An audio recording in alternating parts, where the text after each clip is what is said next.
Some of you are literally waiting until you catch your friend red-handed talking trash about you before you break off. That is crazy. That is a very dumb way to live your life. Why don't you be proactive and take steps and detect this bad behavior first and disconnect instead of waiting till when you're traumatized before you disconnect. So in this video, I'll be telling you how to spot fake friends. And mind you, my jewelry line is up now. You can shop. That's what I'm wearing. I'm rocking a piece. It's Tariniki. So you can have your customized jewelries, bracelet. The link is in the description below. And also our visual friend link is also down there, so you can also book your consultation in the section. So instead of having a fake friend, why not have me as your friend? And many of you be like, okay, why don't I have like a fake friend? At least a fake friend for free. Trust me, a fake friend, they will drain you both financially, physically, emotionally. So why not have someone that you can rely on? And it's also good to combat loneliness, and maybe you just want a clearer perspective, or someone that will just be there for you to give you positive feedback or whatever. So without further ado, let's get to the topic of today's video. So first way to spot a fake friend, number one, is their humbling tactics. So what do I mean by the humbling tactics? So these people, every second or every time, they just want to humble you for some reason. It's that they try to remind you of your past, or where you're coming from, or what you were going through, or your past situation. I'm not saying it's bad for people to forget their roots or something, but why is that whenever you make a progress, these people are always like, if not for this person, or do you remember those days when you were just squatting, and they will laugh about it? Like, those are humbling tactics. They used to belittle you and keep you in a low vibration. So you want to make sure that you spot this very quickly and you disconnect from those kind of people. You literally break off. Don't wait till when they show you their back character. Number two is backhanded compliments or backhanded word. Basically, they say things like, God, like, you can wear that shirt outside. Wow, you're gaining weight in some areas. Like, you're enjoying, no. But in actual sense, they're trying to like insult you. They are trying to like downplay you, or basically they will show you who they are, but they don't want to like come to you directly, because once you confront them, they're always like, I beg you, it's not just a joke. Most of the time they try insulting you jokingly. They'll be like, this person, you don't have sense, so you girl, you're stupid though, you're dumb. Or they'll be like, you're not a serious person. Like those kind of backhanded jokes, backhanded compliments, gosh, if you notice this behavior, it's good that you set healthy boundaries and call it off, like dismiss it. Like immediately they start, just say no. And most of the time this goes on and on and on. You just see yourself like having low self-esteem because this person has over time continued to downplay you and insult you, and it affects your company. Number three is moments of their marks coming off. So what do I mean? So moments of their marks coming off means there's this period where it's like they're winning marks. There's this period that their marks literally falls off. They show you who they really are. It's either like a split second of that envious look, or a split second of they'll be like, God, I hate you. So you're fine so much, I hate you. You're too fine. Like it's a joke. So you might take it as a joke, but there's a split second that they really tell you how they feel about you. So you have to be very careful.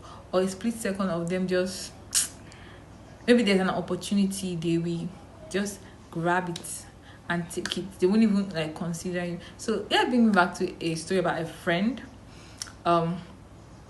So when I was about starting this business and the rest, I was telling her about it, and she was like, I beg you, you're just talking. I beg you, I beg you. Then when I eventually brought the business and like started it, she wasn't really happy. She was just giving her, okay, okay, at least the least you could do, if you don't want to buy from me or patronize me, at least you could do was at least share, like inform people or something. But they're not really happy for your success. Mind you, these people are like frenemies, right? And one day there was this opportunity where people could just make money, stuff like that. You do like some tax and stuff. And mind you, they didn't even have a limited number of recruits. They just needed people, like a lot of manpower to do the job. She was aware and she didn't say anything. Then one of my other friends, she came in and she was like, oh, do people hear about this thing? Oh my god, these people, they paid people, like, what's going on? Like, it was real. And she was like, oh, I did it too. Just like that. Like, we both of us just like turned and looked at her. I was like, wow. So you're even aware? She was like, I did not really know what I was going to. I was like, even if you didn't know, like, just telling someone, you're like, okay, this is something like this is going to happen, or like to inform somebody, to help someone, like, to have an opportunity to get more money or so. So which brings me to my next point, which is gatekeeping. God, this is one of the worst. Gatekeeping basically is when people hide where they get stuff from, or hide information from other people. So it could be gatekeeping of business ideas, gatekeeping of opportunities, gatekeeping of suppliers, or gatekeeping of a particular information. It could just be like, or a particular formula to get something. It could be even in school, how to get like stuff, or how to like, let's say past questions in school or in the workplace. Maybe like there was this promotion and they had to do something. They would just hide it. And by the time you find out, maybe the thing's already over. That's when they will find it. And they're not telling you to like, hey, yeah, or something like that, or feeling sorry. No, they're telling you to rub it on your face that I put the first one over you. And don't be dumb.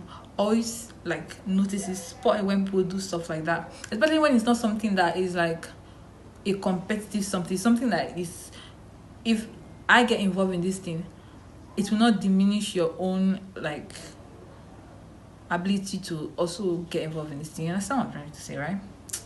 So they get information. My next point is the envious look. I know I said it like some minutes ago, but watch out for the envious look. And this all ties up with them copying you. The main point is them just copying you. So they insult you for your boldness, they insult you for your audacity, they insult you for your creativity, that you're too much, or you dream too much, you're delusional. But after some time, they'll start copying you. So the thing is that initially they'll start laughing at you at the things you do, but later on they start copying you, stealing your tactics, stealing your formula, stealing the things you do, stealing your creativity. So my own idea is that, like, pick a side. Like, do you hate what I do, or you admire what I do? Or it's like a combined effect. You get what I'm saying? So these people basically, they copy you, and they don't give you credit. They just literally copy you. And it gets worse when you're in a business situation. When they copy your business ideas like word for word. And the worst part of all is that when you even put people in business, by the time you help them, they don't even say you thank you. So you yourself, you're in a situation of helping these people, but in their own turn, they are not willing to help you. This means my other step. These people are selfish. Why? So let's say, for example, now, I'm the kind of person, I'm very big on gifts. Like, right off my head, like, I don't think I have any friend that I don't give gift, either small or big. Like, it doesn't need to be really that big. It's just an act. I personally, my love language is gifts and active service. So my love language is all of them. So those friends, let's say like special occasions or your birthday, it cannot really be something special, just once in a while, something like those people that don't give gifts. In my head, I keep them in a particular category. I know why. So in your mind, you'll be thinking that, okay, this person maybe does not have the money to get you.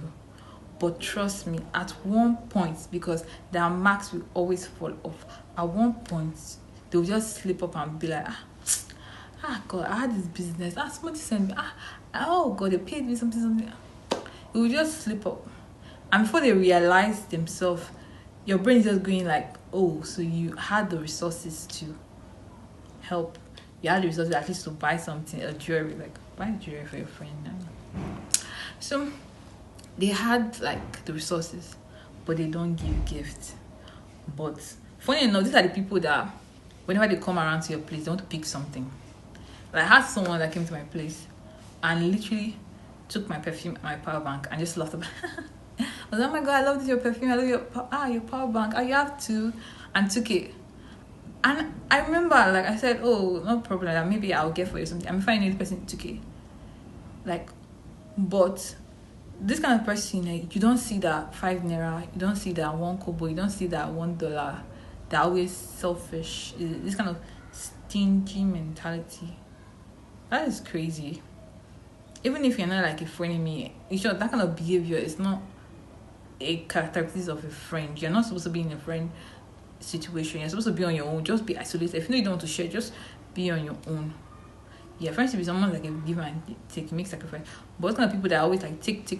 Basically, people are just like fair weather people. Have you ever noticed that some friends you always see them at the beginning of the month? Think about it. These are friends that they wait when I pay you salary or when like your allowance have come before you see them. Apart from that, you don't see them, you don't hear from them, or they'll call you when they're only in a bad situation, or they'll call you when they need money, which is not bad though. But there's a kind of hellfire, special place in hellfire for those kind of people. You understand? Intuition, basically bad aura. These people when they're around you, there's an innate feeling that you feel, and you know that these people are evil. Like immediately you see them, you just know you get this aura, like this bad energy from them. You understand? Yeah. The other friend I had, she was like that. Like I was getting this bad aura until I literally walked in on her talking trash about me. So I'm gonna really end this video right now. Yeah, because the video was not recording. So yeah, make sure you stay to my next video. Love you. Bye.